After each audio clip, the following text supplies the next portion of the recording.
Og her kan I se en Hongi, som aflader direkte til huset. Se herovre. Kan I se, at der kører 3 kW ud. 15 ampere. Jeg fortsætter lige ind, så kan I se mere af løsningen. Her kan I se vægindtaget.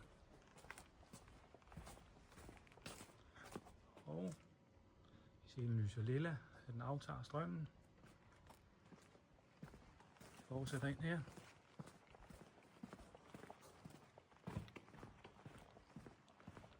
Kan I se herovre. Kommer vi ind til teknikken. Der sidder vores omformer. Og så kører det ind i en Growatt inverter, som også kører sammen med en Sunmix-styre. Og her kan I se,